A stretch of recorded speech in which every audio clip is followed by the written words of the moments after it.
मित्रांनो, शालिनी भक्तिसागरमध्ये तुमचे मनपूर्वक स्वागत आहे. तर मित्रांनो, बऱ्याच काही तुमच्या कमेंट्स आल्या. धन्यवाद, थँक्स. असाच माझा आत्मविश्वास वाढवण्यासाठी तर ह्या 24 तासानंतरच्या कमेंट्स आहे आणि त्या एक दिवस अगोदरचा व्हिडिओ माझा बनलेला राहतो, तयार राहतो. तर 48 तासानंतर मी आता व्हिडिओला बसत आहे. तरी पण भरपूर काही तुमच्या कमेंट्स आलेल्या आहेत. तर बऱ्याच जणांना वाटतं की ताई माझे कमेंट्स वाचली नाही, तर बाकी जणांना रिप्लाय देऊन देते, त्यामुळे मग त्या चालल्या जातात, तर त्यांच्यावर रिप्लाय देता येत नाही. तर खूप छान धन्यवाद अशाच कमेंट्स करण्यासाठी. तर ओम नमः शिवाय, श्री शिवाय नमस्तुभ्यम, हर हर महादेव, कोटी कोटी प्रणाम, मुंबई कल्याण. धन्यवाद ताई, प्रणाम, खूप खूप आभार तुमचा. मराठी शिव महापुराण ऐकायची माझी इतकी इच्छा होती की ती तुम्ही मला भगवंताच्या रूपाने पूर्ण केली आणि करता आहे ताई. तुमच्यामुळे आम्हाला भक्ती प्रसाद मिळत आहे ताई. तुमचे आभार कसे मानू, माझ्याकडे शब्द नाही आहे. मला काय वाटते ते म्हणजे व्यक्त मी करू शकत नाही आहे. असा आज लाभ व्हावा हीच प्रार्थना आहे. कोटी कोटी प्रणाम. खूप जण चातुर्मासाचे, कोणी शिवपुराण ऐकत आहे, कोणी नर्मदा पुराण ऐकत आहे, कोणी देवी भागवत पुराण ऐकत आहे, कोणी मल्हारी सप्तशतीचे 1 ते 14 अध्याय ऐकत आहे, कोणी भागवत गीता आहे तर ते सुद्धा 51 अध्याय आहेत, तर ते कोणी ऐकत आहे. एवढ्या कमेंट्स येत आहेत. चातुर्मासात जेवढी आपण भक्ती, आराधना, जप, तप केले तेवढे फलीभूत होते. तर धन्यवाद. मुंबईहून या ताईंना खूप खूप धन्यवाद. मी नागपूरवरून ऐकत आहे. मला संपूर्ण शिव महापुराण ऐकायचे आहे. 1 महिना किंवा जे 7 दिवस असतील ते, तर तुम्ही महिनाभर ऐका. त्याचे पण एपिसोड भाग भरपूर आहेत. 17 या 20-21 भाग आहेत. 1-1.25 घंट्याचा एक भाग आहे. कारण जसा वेळ भेटला तसा मी तुमच्यापर्यंत ते व्हिडिओ पोचत राहिलेली आहे. तर धन्यवाद. शिव महापुराण खूप जण ऐकत आहे. ताई, मी मुंबईवरून बोलत आहे. माझ्या मुलीला संतान नाही, 7 वर्ष झाले. तिच्यासाठी मी काय करू, काहीतरी उपाय सांगा. तर ज्यांना संतान नाही त्यांनी गोपाल सहस्त्र नावाचे पठण श्रवण करावे. बाळकृष्णांच्या मूर्तीवर रोज गंगाजल आणि जल टाकून त्यामध्ये तुळशी पत्र टाकून अभिषेक करावा आणि गोपाल सहस्त्र नावाचा पठण करावं आणि बालगोपालांना प्रार्थना करावी की माझी बी गोद भरू दे, माझ्या घरी बी असा छोटासा बाल गोपाल येऊ दे, अशी कामना करावी. याच्याने पण खूप लवकर इच्छा पूर्ण होते. पित्रांच्या नावाचा जप तप करत राहायचे, पित्रांचा पण आशीर्वाद घेत राहावा. या तुम्ही मेडिकल जांच, आजकाल कसं झालेलं आहे, मिस्टर अँड मिसेस दोघी जण मेडिकल जांच पण करू शकता की कोणामध्ये काही जर कमी राहिली तर त्याचे मेडिसिन मिळतात. या भरपूर काही इलाज ट्रीटमेंट डॉक्टरांची पण निघालेली आहे, तर ते पण तुम्ही करू शकता. आणि एक रामबाण उपाय म्हणजे शिवलीला अमृताचा 11वा अध्याय रोज श्रवण करा. नक्की भगवान शिव प्रसन्न होतील आणि तुमची गोद नक्की भरेल आणि एक छोटासा बाळ कृष्ण या शिवच्या रूपाने तुमच्या घरात संतान प्राप्ती नक्की होईल. एवढ्या 1.25 महिन्यात 4 महिन्यात नक्की तुम्हाला फरक पडेल. तर थोडीशी रक्षा कपाळी लावायची. शिवलीला अमृताचा 11वा अध्याय श्रवण करण्याच्या वेळेस 1 तेलाचा दिवा, 1 तुपाचा दिवा, 2 अगरबत्ती आणि 1 ग्लासभर पाणी ठेवावे जवळ. आणि श्रवण झाल्यानंतर आरती धूप कपूर झाल्यानंतर भगवान शिवाला प्रार्थना करावी की मला मूलबाळ नाही भगवान शिव, तर मला मूलबाळ होऊ दे. तुमच्या आशीर्वादाने सर्व काही माझं ठीक होईल. संसार सुखाचा चालू दे. माझ्या संसाराला एखाद्या मूलबाळाची खूप गरज आहे. तर तुम्ही तुमच्या अवतारात एखादा अंश जर असेल तर तुमचाच असेल, तुमचा आशीर्वाद मला द्या, असे भगवान शिवाला पदर पसरवायचे. दोघे हात जोडायचे आणि प्रार्थना करायची आणि ती रक्षा आपल्या कपाळी लावून घ्यायची, पोटाला पण लावून घ्यायची आणि ते पाणी पिऊन घ्यायचे. याच्याने 100% फरक पडेल. खूप जणांना मुलं बाळ झाली आहेत आमच्या गल्लीत मोहल्ल्यामध्ये, होत नाही होते, पण मी हाच उपाय सांगितला आहे त्यांना.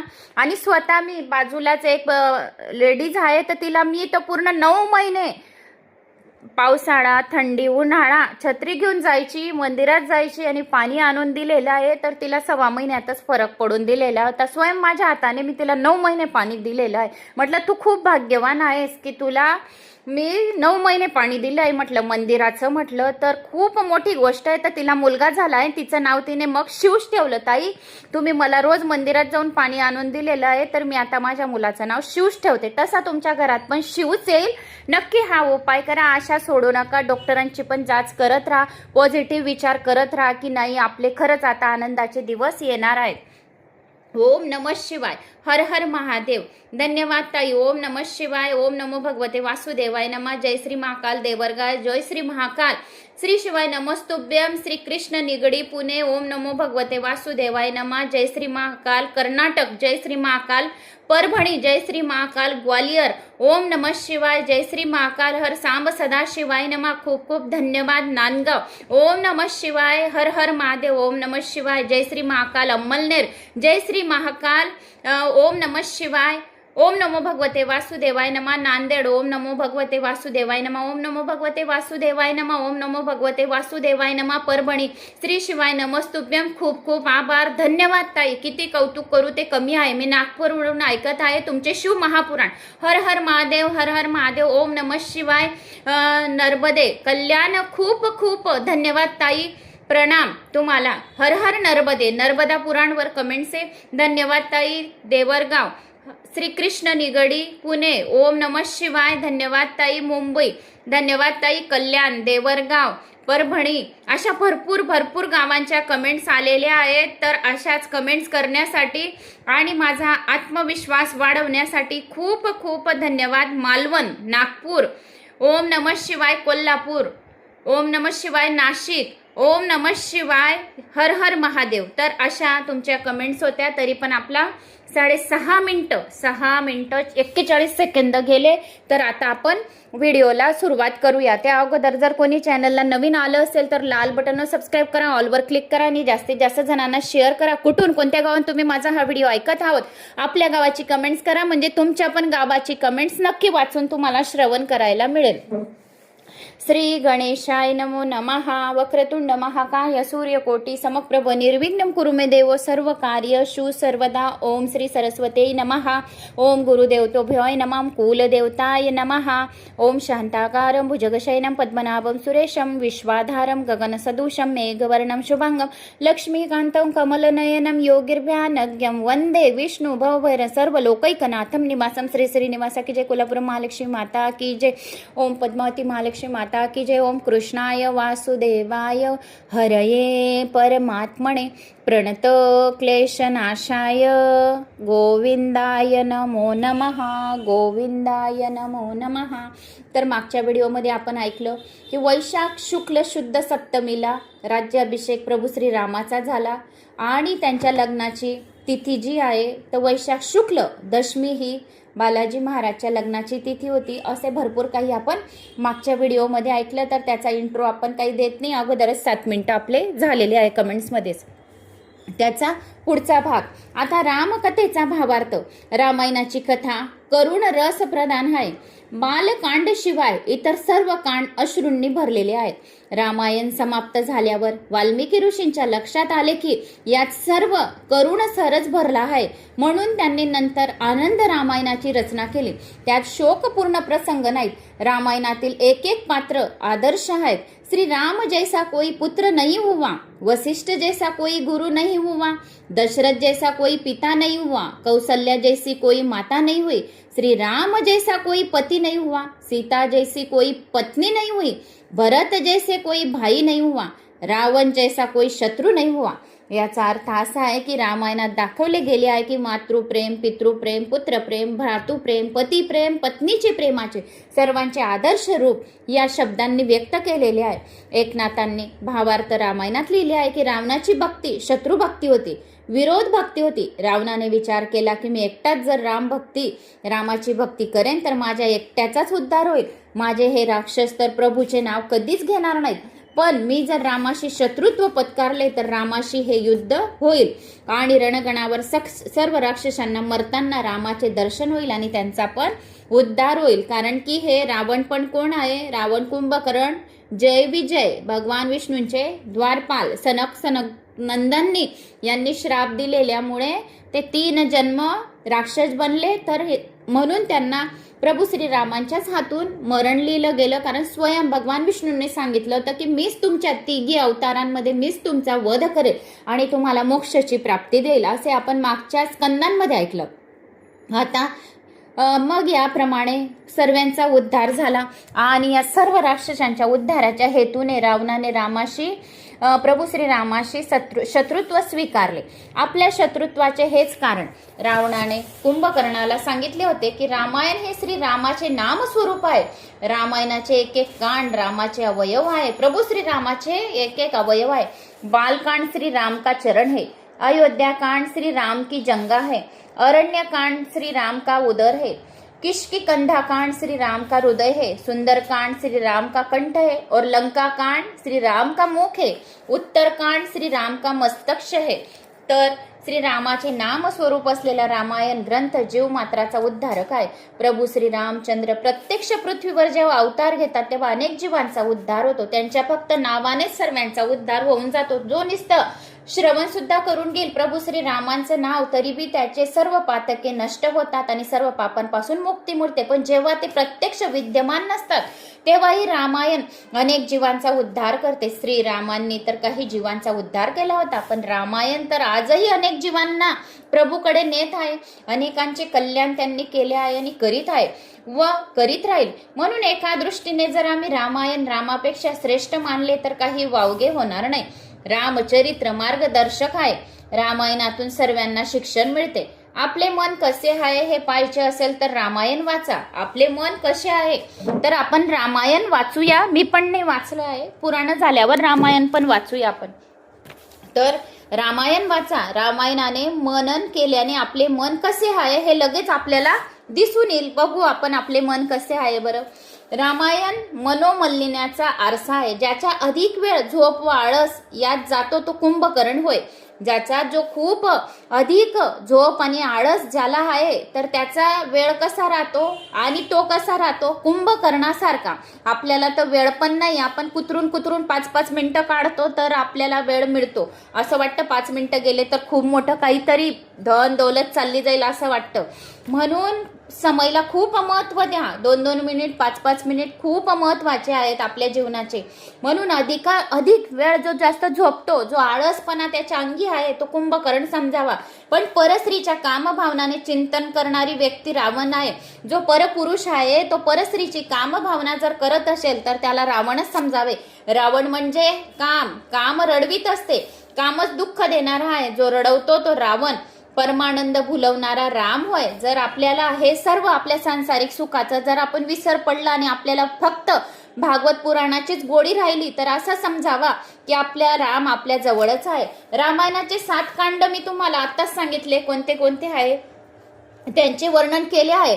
आता त्यांचे आध्यात्मिक रहस्य आपल्याला पाहिजे. 7 कांड म्हणजे माणसाच्या उन्नतीच्या 7 पायऱ्या. कोणत्या? बालकांड म्हणजे श्री रामचरण होय. अयोध्या कांड म्हणजे श्री रामाची जंगा होय. अरण्य कांड म्हणजे श्री रामचा उदर होय.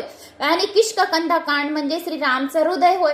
आणि सुंदर कांड म्हणजे श्री राम का कंठ. आणि लंका कांड म्हणजे श्री रामचा मुख. आणि उत्तर कांड म्हणजे श्री रामचं मस्तिष्क. अरण्य कांड श्री रामचा उदर. तर असे ह्या 7 पायऱ्या आपल्या पण जीवनाच्या आहेत, माणसाच्या उन्नतीच्या आहेत. तर एकनाथ महाराजांनी काय म्हटले आहे की कांडाच्या नावाचेही रहस्य पाहिले. कांड बालकांड होय. बालकासारखे निर्दोष बनाल तर तुम्ही प्रभू श्रीरामाला प्रिय व्हाल. प्रभूला बालक आवडतो कारण तो निरअभिमानी असतो. त्याला छल कपट बालकांच्या मनात कधीच राहत नाही आणि कळत पण नसते. विद्या धन आणि प्रतिष्ठा यांची प्राप्ती किती झाली तरी आपले हृदय बालकासारखे निर्दोष व भोळे भाळेच ठेवावे. बालकांड निर्दोष कांड म्हटले गेले आहे. डोळ्यांच्या द्वारे दोष मनात प्रविष्ट होतात आणि पाप होते. म्हणून डोळ्याद्वारे जे काही होतं ते सर्व डोळ्यांद्वारेच इशारे हे ते सर्व डोळ्यांच्या द्वारेच होत असतं. म्हणून जर आपल्या मनात जर डोळ्यांद्वारे आपण दोष काही कोणामध्ये जर असा ढुंढला या केला तर तो मनात प्रविष्ट होतो. म्हणून आपल्या दृष्टी अंकुश ठेवाल तर जीवन आपलं निर्दोष बनेल. आपण जर समोरच्यामध्ये दोष ढुंढाल तर 10 दोष आपल्यात पण राहतील. म्हणून आपल्याला कोणामध्ये दोष जर नाही दिसला म्हणजे आपल्यामध्ये पण दोष नाही आहे असं समजावे. जशी दृष्टी तशी सृष्टी. सृष्टी कुणाला सुखरूप वाटते तर कुणाला दुःखरूप. सृष्टी खूप छान आहे. मी अजून पण सांगते की हे जे जीवन आहे हे अतिशय छान आहे, पण याला आपण कसे छान अजून बनवायचे पुराणांचे श्रवण करून. तसे पाहिले तर सृष्टीत सुख नाही आणि दुःखही नाही. सुख आणि दुःख तर आपल्या दृष्टीत आहेत. आपण जर मनाला सुख मानले तर सुख आहे, आणि जर आपण म्हटले बाई मला खूप दुःख आहे, दुःख कोणाच्या वाटेला नाहीये, सर्वांच्या वाटेला दुःख आहे, पण आपले मन आपल्याला सावरायचंय. जगाला जर तुम्ही बदलायला जाणार तर जग बदलणार नाही, आपल्यालाच बदलायचे आहे. कारण की कोणतीही सृष्टी दृष्टी सुख दुःख हे आपल्यालाच बदलवायचे आहे. म्हणून आपण स्वतः आपल्या सुखाच्या दुःखाचे सर्व काही साथी आपल्यालाच करायचं आहे सर्व काही. याच्या कारणाने भगवान शंकराचार्य संसाराला अवचनीय मानतात. या सृष्टीचे वर्णन करता येत नाही. बालकासारखी निर्दोष निर्विकारी दृष्टी ठेवाल तर प्रभू श्रीरामाचे स्वरूप तुम्ही ओळखू शकाल. जीवनात सरळता येत असते. संयमाने ब्रह्मचर्याने जीव मानापणाला विसरला तर जीवनात सरळता येते. बालकासारखे निर्मोही आणि निर्विकारी बनाल तर तुमचे शरीर अयोध्या बनेल. जेथे युद्ध वेर ईर्षा नाही तीच अयोध्या होय. बालकांडानंतर अयोध्या कांड आहे, आणि अयोध्या कांड माणसाला निर्विकार बनवते. जेव्हा जीव भक्तिरूप शरयू नदीच्या तीरी सतत वास करत असतो तो मनुष्य निर्विकार आहे असे समजावे. आणि भक्ती म्हणजे प्रेम. अयोध्या कांड म्हणजे प्रेम प्रदान करते. रामाचे भरत प्रेम, प्रभू श्रीरामाचे भरत प्रेम, प्रभू श्रीरामाचे सावतराईवरचे प्रेम इत्यादी सर्व या कांडात आहे. प्रभू श्रीरामाची निर्विकारता याच ठिकाणी दिसून येते. आनंद रामायणात प्रत्येक कांडाची फलश्रुती अलग अलग दाखवली गेली आहे. जो अयोध्या कांडाचा पाठ करेल त्याचे घर अयोध्या नक्की बनेल. त्याच्या घरात भांडण तंटे होणार नाही. जो रामायण श्रवण करतो, जो रामायण पठण करतो त्याच्या घरात भांडण तंटे राहणार नाही. त्याच्या घरी माता लक्ष्मी आणि भगवान विष्णूचा वास राहील. गृहस्थ्रमी माणसाला हे कांड अवश्य वाचायला पाहिजे. कलहाचे मूळ आहे धन व प्रतिष्ठा. अयोध्या कांडाचे फळ आहे निर्वीरता. शास्त्र तर सांगते आपल्या घरातील सर्व व्यक्तीविषयी भगवत भाव ठेवायला पाहिजे. जो आपला बंधू आणि नातेवाईक देऊ शकत नाही त्याला मंदिरात देव कसा दिसू शकेल. एकदम परफेक्ट सांगितलंय की जो आपल्याला जर समोरच्या मध्ये देव दिसत असेल तरच तुम्हाला मंदिरात देव दिसू शकेल. जर सर्वांना समान समजणार तुम्ही तर देव लवकर मिळेल. कोणामध्येच दोष काढायचे नाही. कोणामध्ये द्वेषची भावना, ईर्ष्या, छल, कपट, गर्व, अहंकार, मीपणा हा ठेवायचा नाही. आपलं हृदय अतिशय स्वच्छ अच्छल ठेवायचं, म्हणजे आपल्याला भगवंत लवकर मिळेल आणि आपल्या ज्या इच्छा कामना आहे त्या लवकरात लवकर प्राप्त होतील. म्हणून सृष्टी निर्माण केल्यानंतर तिचे प्रत्येक वस्तूत देवाने वास केला आहे असे का म्हणतात. मग तुम्ही फक्त मंदिरात गेले तेव्हाच देव तुम्हाला दिसतो का? घरांमध्ये कामं करताना देव नाही दिसत? कोणी दारी मागायला आलं तर का देव दिसत नाही? जर कोणाची चुगली चागली करत आहे तर तेव्हा का देव दिसत नाही? सर्व देव पाहतो. तुम्हाला मागच्या व्हिडिओमध्ये मी सांगितलं की 24 आपण म्हणतो की आपण 4 दिवारांमध्ये आहे, कमऱ्यांमध्ये आहे, मोबाईलवर कोणाची चुगली करत आहे तर आपल्याला वाटतं कोणीच ऐकत नाहीये, मी आणि मोबाईल आणि माझी आई या बहीण या कोणीतरीच आहे फक्त. पण असं नाही. 24 लोक आज पण आपल्याला पाहतात. ते तुम्हाला मागच्या व्हिडिओमध्ये सांगितलं की 24 जण जे आहेत तर ते आज पण आपल्याला जे काही आपण कर्म करतो डेलीचे तर ते बघत असतात. म्हणून थोडासा डर ठेवावा की जे काही आपण हे निंदा नासलती चुगली चागली हे ते काही करत आहे तर हे आपलं व्यर्थ फुकट जात आहे, पापांच्या डायरीत लिहिलं जात आहे. म्हणून दोष कोणामध्येच तुम्हाला बघायचा नाही आणि ठेवायचा पण नाहीये. जर फक्त तुम्हाला देवळातच देव दिसेल तर हे बिलकुल खोटं आहे. जर घरात सर्वांमध्ये देव पहा तरच तुम्हाला देवाऱ्यामध्ये या आपल्या देवळामध्ये तुम्हाला देव दिसेल आणि तरच आपल्या इच्छा कामना पूर्ण होतील. मूर्तीतील देव आमच्यासाठी काही धावत येत नाही, तरीही ती भगवत भाव स्थिर करायचा असतो. मूर्तीत जो देव आहे तो आपल्यासाठी येतो का? असं नाही आहे. विश्वास आणि श्रद्धेने देव आपल्या सोबत येतो आणि नक्की येतो. 100% गॅरंटीने तो आपल्या बरोबरच आहे एवढी गॅरंटीने सांगते. पण जर सजीव देव जे कुटुंब आहेत, जर मूर्ती निर्जीव आहे आणि सजीव कुटुंब आहे तर मग त्यांच्यात देवतत्वाचा भाव का जोडू शकले नाही? तर दगडच्याच मूर्तीत देवत्व कसे अनुभव करू शकणार? म्हणून सृष्टी निर्माण केल्यानंतर सर्वच पदार्थात भगवंताने वास केलेला आहे. प्रत्येक पदार्थामध्ये सुद्धा भगवंताने वास केला आहे. जोपर्यंत भगवंत प्रवेश करीत नाही तोपर्यंत सृष्टी निर्थक आहे. सर्वात ईश्वर पहा, सर्वात ईश्वर आहे. माझी आई ईश्वर, बहीण ईश्वर, माता पिता ईश्वर, आदी सर्व तोच ईश्वर आहे असे सर्वांना बघा. प्रभू श्रीरामाने अलौकिक आदर्श स्थापन केलाय. आपल्या भावाच्या सुखासाठी ते हसत हसत 14 वर्ष वनात गेले. आणि भरताचे पण प्रेम पहा, बंधू प्रेम तितकेच दिव्य होते. आपण मागच्या व्हिडिओमध्ये ऐकले. त्याने राज्याचा स्वीकार केला नाही आणि ते पादुका ठेवून दिल्या. जोपर्यंत माझा प्रभू श्रीराम, माझा राम येणार नाही, माझा मोठा बंधू येणार नाही, तोपर्यंत इथं राज्याभिषेकवर प्रभू श्री रामाच्या पादुका ठेवल्या जातील. चरण स्पर्श जे आहे तर त्या ठेवल्या जातील आणि ते राज्यकारभार आजही चालवतील. माझे वडील बंधू वनातील धुळीत अनवाणी फिरत आहे, कंदमुळे खात आहे, दुःख शोषित आहे, म्हणून मला राज्य नको. माझ्या कारणाने ते दुःखी झाले आहे. माझी आई कैकेयीने भरताला राज्य द्यावे आणि रामाला वनवास द्यावा असे सांगितले आहे. तर बाई मी सुखी राहू, माझा भाऊ तिथं वनात फिरत आहे आणि मी इथे चांगले चांगले पदार्थ खाऊ, तर मी पण दिवस रात्र श्री राम सीता जप करत होते. आजचे कलियुगचे भाऊ करतील का? असे करणार नाहीत. काही ठिकाणी खूप काही चांगले राहतात, पण काही ठिकाणी नाही. पण 100% मधून 25% आज पण आहे भावना जागृत की जे ते हे भाऊ सोबत राहतात, पण 75% नाही. कलियुग आहे. अयोध्या कांडाच्या पाठाने भांडण तंटे मिटून जातात. जो अयोध्या कांडाचा पाठ करतो त्याच्या घरात भांडण तंटे राहत नाही. जो भागवत पुराणाच्या या कथांचं, चरित्रांचं, प्रभू श्री रामांच्या चरित्रांचं बी कथन करतो त्याच्या घरात बी भांडण तंटे राहत नाही. जीवन विशुद्ध प्रेममय राहते. अयोध्या कांडानंतर येथे अरण्यकांड. आता अयोध्या कांड सांगितले मी तुम्हाला. प्रभू श्री रामची जंगा, त्याच्या पूर्ण जे तुम्हाला स्पष्टीकरण दिलं तर त्याची सांगितलं मी तुम्हाला हे संपूर्ण स्पष्टीकरण. आता अरण्यकांडचं स्पष्टीकरण चालू आहे. पहिलं काय सांगितलं? बालकांड श्री राम का चरण है ते सांगितलं. दुसरं अयोध्या कांड राम की जंगा है. आता तिसरं अरण्यकांड श्री राम का उदर है. आता अरण्यकांडचे स्पष्टीकरण ऐका. याच्यात दिलं नाहीये, पण भावार्थ मी माझ्या मनाने तुम्हाला जसं आलं तसं समजून देते. आता अयोध्या कांडानंतर ते अरण्यकांड आहे, ते माणसाला निरच्छ बनवते. निर्वैर झाल्यावरही वासना ज्या आहेत माणसाला सत्वत राहतात. या अरण्यकांडाच्या मनाने वासना निर्मूळ होईल. वनात जाऊन जर तप केल्याशिवाय जीवनात दिव्यता येत नाही. रामचंद्रजींनी सीतेसह राजा असूनही वनवास पत्करला आणि तपश्चर्या केली. तप केल्यावर राम राजे झाले. ज्याने प्रथम तपश्चर्या केली असेल तो भोगाच्या प्रसंगी समयी सावधानीने काम चालवू शकेल.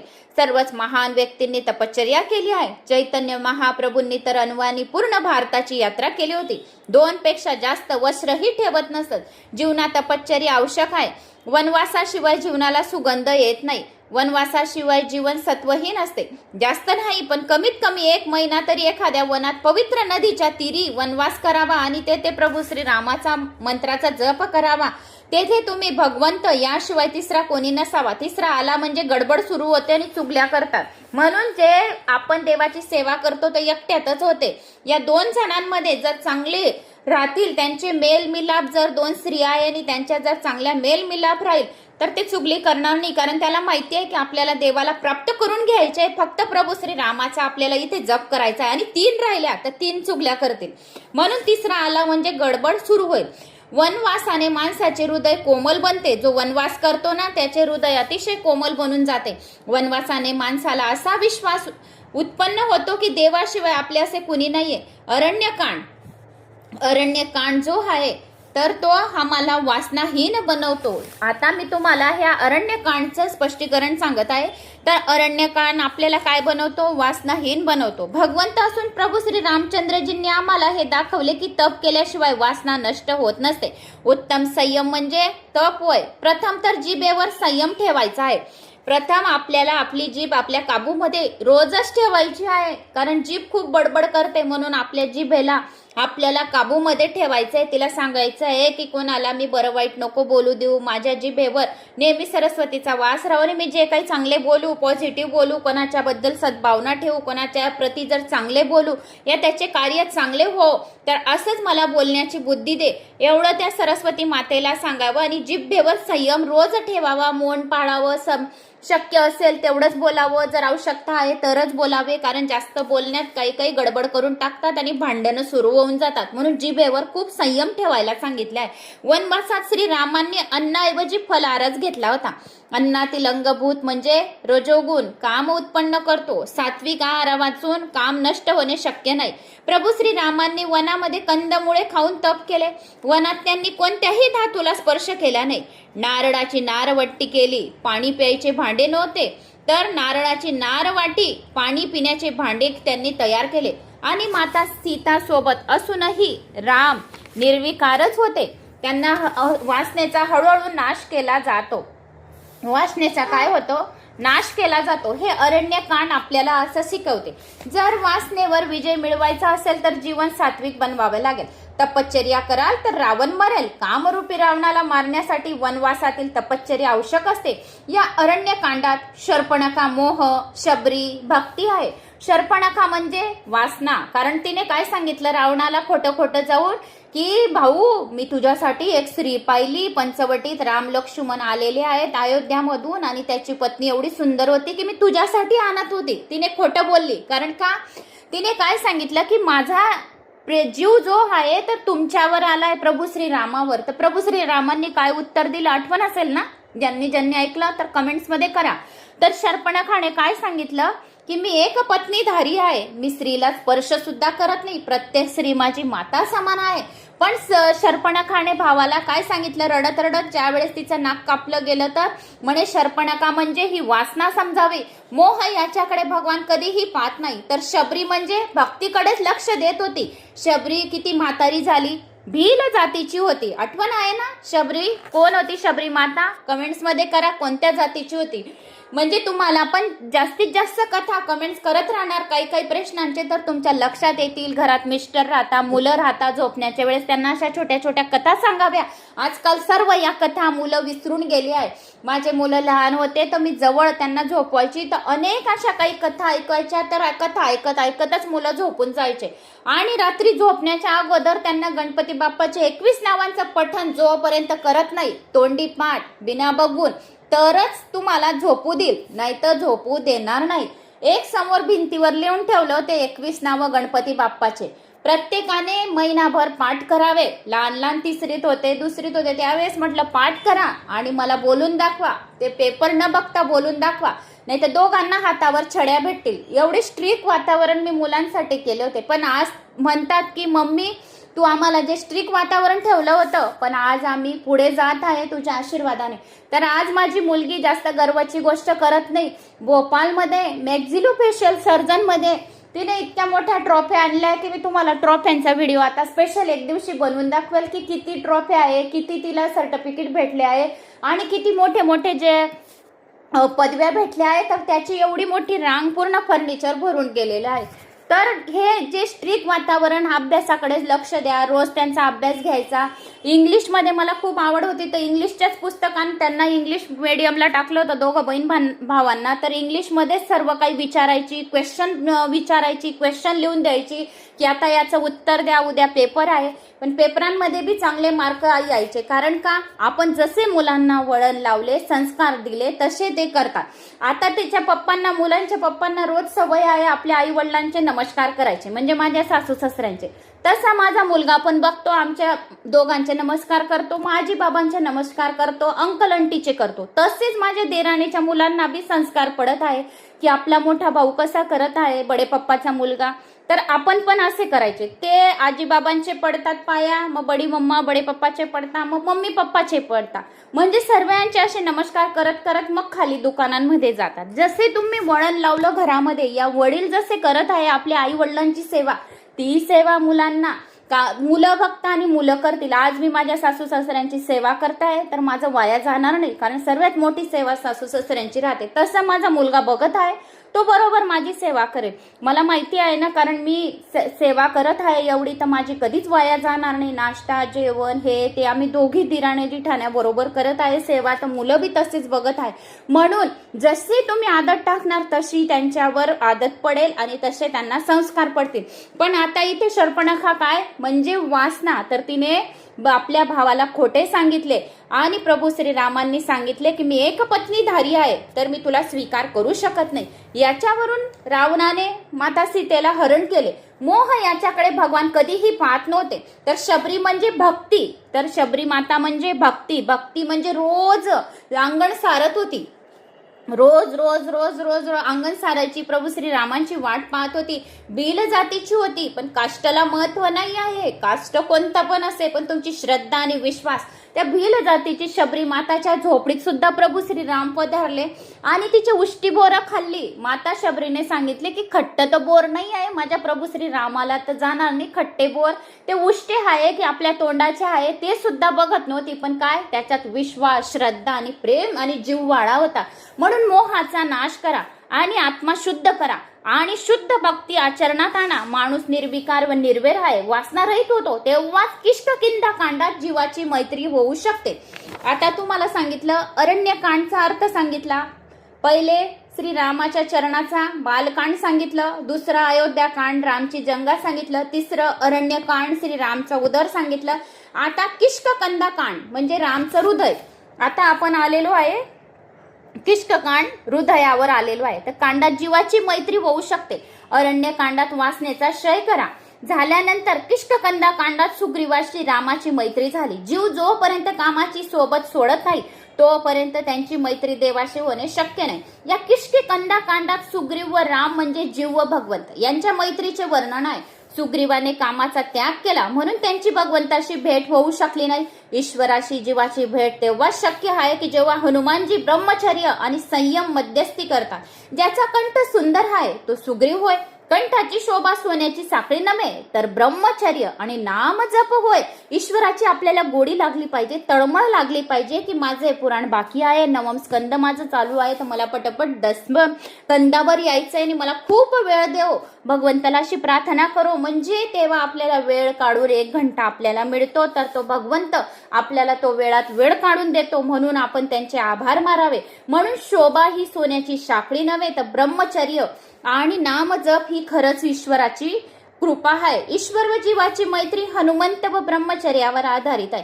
हनुमान ब्रह्मचर्य संयम यांचे प्रतीक आहे. ज्याचा कंठ सुंदर त्याच्याशी रामाची मैत्री होत असते, परंतु सुग्रीव एकटा काही करू शकत नाही. त्याला हनुमंतांच्या म्हणजे अर्थात ब्रह्मचर्याचे सहकार्य आवश्यक आहे. ब्रह्मचर्याच्या शक्ती वाचून भजनातील आनंद मिळू शकत नाही, कारण की एकाग्रता होऊ शकणार नाही. हनुमंत रूपी ब्रह्मचर्याच्या साह्याशिवाय रामाची मैत्री होत नसते.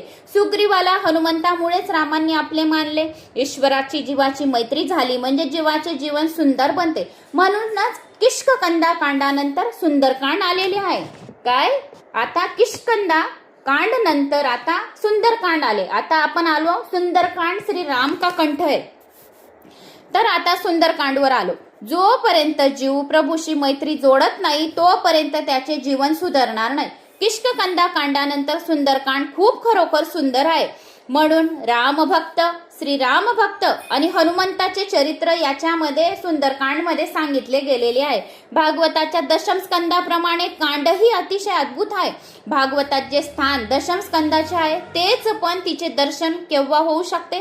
ज्याचे जीवन अतिशय सुंदर त्यालाच पराभक्ती रूप सीता मातेचे दर्शन होऊ शकते. एक हनुमंतच असे होते की जो हा संसार समुद्र पार तरून गेले. ब्रह्मचर्य व रामनामाच्या प्रतापाने त्यांचे दिव्य शक्तीचा संचार झाला. त्याच्याशिवाय दुसरा कुणीही हा संसार समुद्र पार करू शकला नाही. ब्रह्मचर्य व रामनाम यांनीच त्यांना ही महान शक्ती प्रदान केली आहे. समुद्र ओलांडताना मार्गात सुसुरीने अडथळा आणला होता. तर सुसूर जो आहे तर त्रास देऊ लागली होती. स्वदुरसच सुसूर होय. स्वादुरसच म्हणजे सुसूर होय. सुसूर नवीन होती, नवनवरसांची वासना करत होती. जीभ ही काय राहते आपली, सुसूर म्हणजे बाळगणारी जी आहे तर ही जीभ आहे, तर जीभच सुसूर समजावी. या सुसुरीला संयम रूपी हनुमंत नष्ट करतात. ज्याला हा संसार समुद्र तरुण जाण्याची इच्छा आहे त्याने आपल्या जिभेवर खूप ताबा मिळवला पाहिजे. स्वाद वासनेचा नाश केला पाहिजे. जीवन सुंदर करायचे असेल तर भक्तिमय करा. सीता माता पराभक्ती होय. जेथे पराभक्ती असते तेथे शोक नसतो, म्हणून जेथे सीतेचा वास आहे ते अशोक वन होय. ब्रह्मादृष्टीच्या प्राप्तीनंतर जे आहे तर शोक राहू शकत नाही, तेच अशोक वन समजावे. जीवन भक्तिपूर्ण सुंदर बनल्यानंतर लंका कांडात राक्षसाचा नाश झाला. राक्षस मरतात, मागोमाग कामही मरतो, क्रोधही नष्ट होतो. भगवत देवीच्या दर्शनाने जीवन सुंदर झाले. लंका कांडातील रावणच काम होय तो नष्ट झाला. भक्तिपूर्ण परिपूर्ण झाल्यानंतर जीवनाला सौंदर्य येते. जो कामाला मारू शकतो तो काळालाही मारू शकतो, ज्याला काम मारतो त्याला काळही मारतो. लंका शब्दातील अक्षरे उलटी केली असता काल हा शब्द बनतो. लंकाचा अर्थ काल शब्द बनतो. काल सर्वांचे भक्षण करतो, पण हनुमंत काळावर सुद्धा विजय मिळवतात. ते लंकेला म्हणजे काळालाही जाळतात.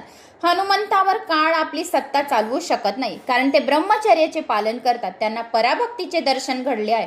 तुलसीदासांनी उत्तर कांडात सर्व काही भरून टाकले आहे. या कांडात मुक्ती सापडेल. गरुड व काक भुषंडीचा संवाद वारंवार वाचा. जोपर्यंत कामरूपी राक्षसाचा नाश होऊ शकत नाही तोपर्यंत उत्तरकांडात प्रवेश मिळणार नाही. या उत्तरकांडात भक्तीचे महात्मे जे आहे तर ते महात्मे आहे तर भक्त कोणाला म्हणावे? भगवंतापासून जो एकही क्षण विभक्त होत नाही तो भक्त. पूर्वाधात जो रावणाला मारतो त्याचेच उत्तरकांड सुंदर बनते. तोच वृद्ध अवस्थेत राज्य करतो. जीवनाच्या पूर्वकांडात यौवन अवस्था तुम्ही कामाला मारण्याचा प्रयत्न कराल तर तुमचे उत्तरकांड सुधरेल. म्हणून जीवनाला सौंदर्य आणण्याचा प्रयत्न यौवन अवस्थातच केला पाहिजे. जवानीतच पूजा पाठ पुराणांचं पठण श्रवण केलं पाहिजे. जेव्हा तरुण राहणार तर तेव्हापासूनच पुराणांचं श्रवण जर केलं तर आपलं जीवन जे आहे तर उत्तरकांड हे सुधारलं म्हणजे आपल्या जीवनाला सौंदर्य आला. याप्रमाणे ही 7 कांड होती तर मी त्यांचा अर्थ स्पष्टीकरण करून सांगितला. तर ही 7 कांडे म्हणजे मानवी जीवनाच्या उन्नतीच्या 7 पायऱ्या. रामकथा सागराप्रमाणे अपार आहे. रामकथा अमृत कथा आहे. यातच गुंतून राहाल तर कन्हैया केव्हा येऊ शकेल. भगवान शंकराप्रमाणे हृदयात राम नाम ठेवाल तर खूप चांगले होईल. नेहमी प्रभू श्री रामाचे नाव घेत राहा. हनुमंत म्हणतात प्रभू श्री रामाचे विस्मरण होण्यासारखे दुसरे कोणते संकट नाही. कह हनुमंत विपती प्रभू सोई, जब तव सुमिरन भजन होई. रावणादिकांचा संहार करून राम अयोध्याला परत आले. त्यांचा राज्याभिषेक झाला. राज्याभिषेकानंतर श्रीरामांनी अयोध्याच्या प्रजाजनांना मानव समाजाला एक उपदेश केला आहे. अहितन कर फल विषय न भाई, स्वर्ग हु स्वल्प अंत दुःखदायी. नरतनु पायी विषय मन देही, पलटी सुदाते सट विषलेही. याचा अर्थ हा आहे की जो हा नरदेह आपल्याला मिळालेला आहे तो विषय भोगासाठी नव्हे. क्षणभर मिळालेले विषय सुख स्वर्ग सुखासारखे गोड लागते, पण शेवटी दुःखच हाती लागते. म्हणजे 99% दुःख आणि 1% सुख. मानवी देह मिळाल्यानंतर जो मनुष्य केवळ विषयाच्याच मागे धावतो, विषय सुखाच्याच मागे धावत सुटतो, तो अमृताऐवजी विष प्राशन करीत आहे असे समजावे. म्हणून असे कधीही करू नये.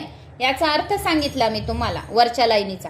तमो भावे भजिलो भगवन, जीवन थोडू रवई ये याती आणि काम. म्हणजे अर्थ हा की मनोभावाने भगवंताला भजा, कारण आता आयुष्य फार थोडे राहिलेले आहे.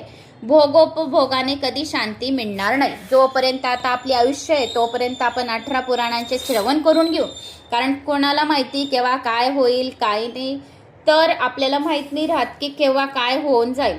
तर आपले जोपर्यंत हे नरदेह जोपर्यंत हे जीवन आहे तोपर्यंत आपण भगवंताला भजन करून घ्या. राजा ययातीचे उदाहरण पहा. त्याचे लग्न शुक्राचार्यांची मुलगी जी देवयानी होती तिच्याशी झाले, आणि एकदा देवयानी बरोबर राजा वृषभवराची मुलगी शर्मिष्ठा व अन्य काही मैत्रिणी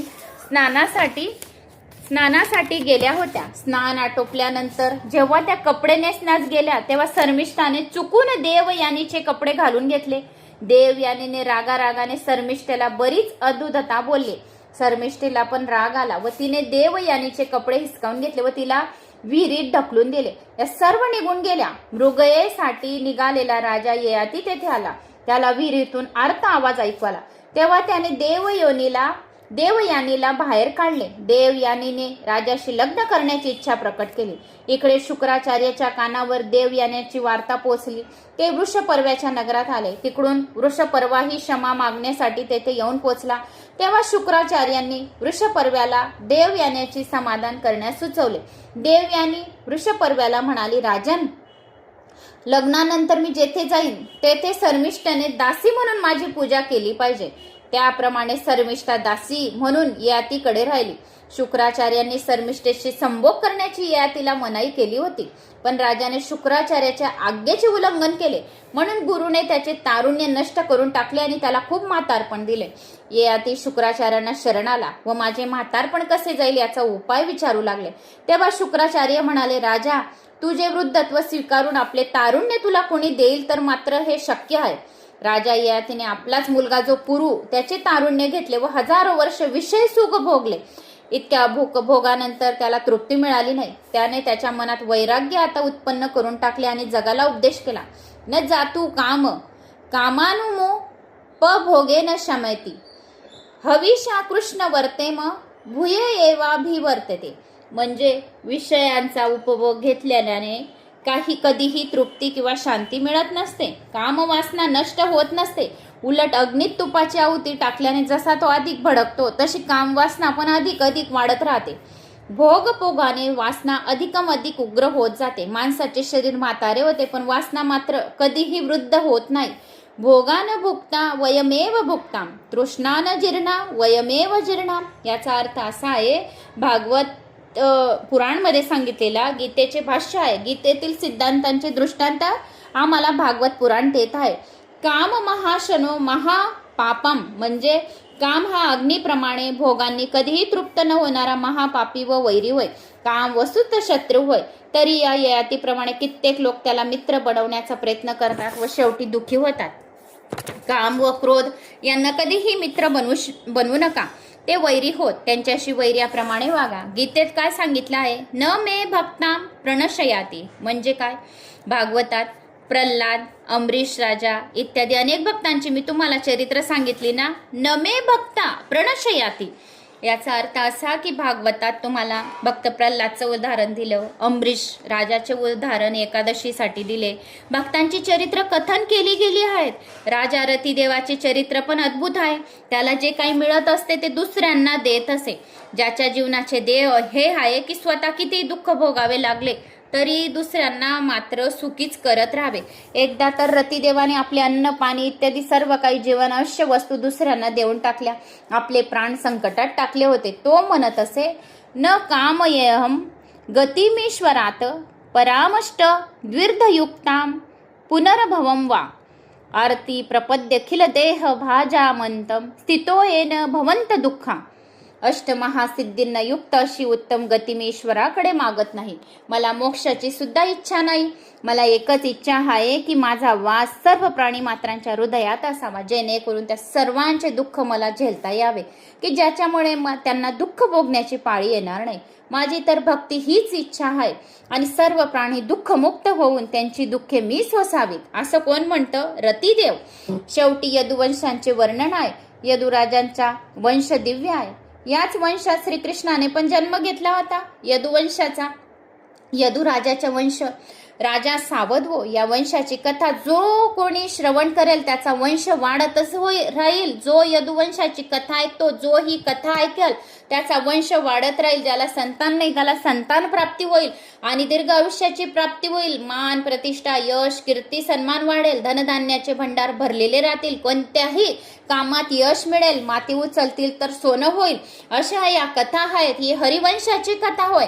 यदुवंशाची कथा. आहुकाला 2 मुली झाली, देवक व उग्रसेन. देवकाने आपल्या 7 मुलींचा विवाह वसुदेवाशी केला आणि वसुदेव देवकीला 6 मुले झाली. रोहिणीपासून 7वे मूल झाले, तो बलिराम होय. 8वे अपत्य म्हणजे गोपाल कृष्ण. परमात्मा ज्यावेळी पृथ्वीवर अवतारतात तेव्हा पृथ्वीला भार तर पुष्कळ सहन करावा लागतो, कारण साक्षात देव येत राहतो. पण धर्माची स्थापना करतात. अधर्माचा नाशार्थासाठी जन्म घेतात भगवंत. भगवान श्रीकृष्ण 14 वर्ष मथुरेत राहिले. ते द्वारकेचे राजा झाले. जसे प्रभू श्रीराम 14 वर्ष वनामध्ये राहिले तसे भगवान श्रीकृष्ण मथुरेत राहिले, जे द्वारकेचे राजा झाले. पृथ्वीवरचा अधर्माचा भार दूर करण्यासाठी यांनी कौरव पांडवांच्या युद्धांचे आयोजन केले. याप्रमाणे 9व्या स्कंदाच्या शेवटी श्रीकृष्ण कथा संक्षेपाने सांगितली गेली आहे. तर हरे राम राम राम हरे हरे, हरे कृष्णा कृष्णा कृष्णा हरे हरे. 9व स्कंद समाप्तम. 10म स्कंद पुढच्या व्हिडिओमध्ये. तर मित्रांनो, आज आपला अमावस्येचा दिवस, दीप अमावस्या. तर आज आपला हा 9व स्कंद समाप्त झालेला आहे. तर आता आपला पुढचा 10म स्कंद सुरू होईल. 10म, एकादश आणि द्वादश 3 स्कंद राहतील. म्हणजे आपलं जवळ आपलं भागवत पुराण पण समाप्त होण्यात येईल. आणि मग आपण पुढचे पुराण लावूया. या तुम्ही जे सांगणार 3 पुराणं अवेलेबलच झाली आहेत. म्हणजे आपले तिघी ऐकू तर 15 पुराणं होऊन जातील. प्रत्येकाची पुराणांची प्लेलिस्टमध्ये लिंक टाकलेली आहे, व्हिडिओ टाकली आहे. ज्यावेळेस भागवत पुराण पण संपून जाईल तर याची पण प्लेलिस्ट तयार होऊन जाईल. आजचा 61 एपिसोड आहे. तर आता हा 10म स्कंदाचा 62 एपिसोड येईल आपला. तर 2 महिने कंप्लीट झाले आपल्याला भागवत पुराण ऐकण्यासाठी. आपण खूप भाग्यवान आहे की आपल्यासारखे कोणी भाग्यवान नाही की आपण एवढं एक एक स्पष्टीकरण करून भागवत पुराण इतक्या दिवसापर्यंत ऐकलं. तर आता बघूया 3 स्कंद किती दिवस जातो. फक्त खूप वेळ भेटो. श्रावण महिन्याचे दिवस खूप छोटे येतात. खूप तळमळ करावी लागते मला पण. 5 वाजेचं पण उठलो तरी पण दिवस पुरत नाही. किती खूप. आणि प्रत्येक व्यक्ती परत भाज्या अलग कराव्या लागताना. म्हणून किचनमध्येच सकाळपासून 8 वाजेचं जो किचनला नाश्त्यामध्ये लागायचो तो पुरे 1 वाजून जातात की अरे बापरे केव्हा संपेल असं वाटतं मला हे किचन. तर वेळच नाही मिळत. काही कारणास्तव देव धर्म आता सर्व काही येतील या श्रावण महिन्यात. नागपंचमीची आरती, रोट, मुंजे, भरपूर काही सण येतात. आता तर वेळ खूप कमी मिळत आहे. माझ्या 4 नंबरच्या सासूकडे दशामाता बसली आहे आणि मी पण दशामातेची पोथी रोज श्रवण करते. आम्ही पण बसवले होते 5 वर्ष दशामातेला. तर सकाळी लवकर उठून घरची पोथी, संध्याकाळी स्वयंपाक, पटकन 7 वाजेशी आरतीला जायचं, समोर सेवा करायची, घरची आरती, दिवा बत्ती, मंदिर, हे ते किती कामं राहतात घरामध्ये. दळण दाणा, भांडे कुंडे, कपडे. अरे बापरे कामच काम. रात्रीचे 12 वाजून जातात तरी बी काम संपायलाच तयार होत नाही की पटकन कामं करायचे. आणि पटकन मला ते 3 स्कंदांना खूप वेळ भेटो प्रभू. हीच माझी इच्छा आहे की पटकन पुरे 18 पुराणांचं श्रवण करून खूप वेळ भेटो, तुमचीच सेवा करू. तर अशा प्रकारे आपले आता 3च स्कंद राहिलेले आहे.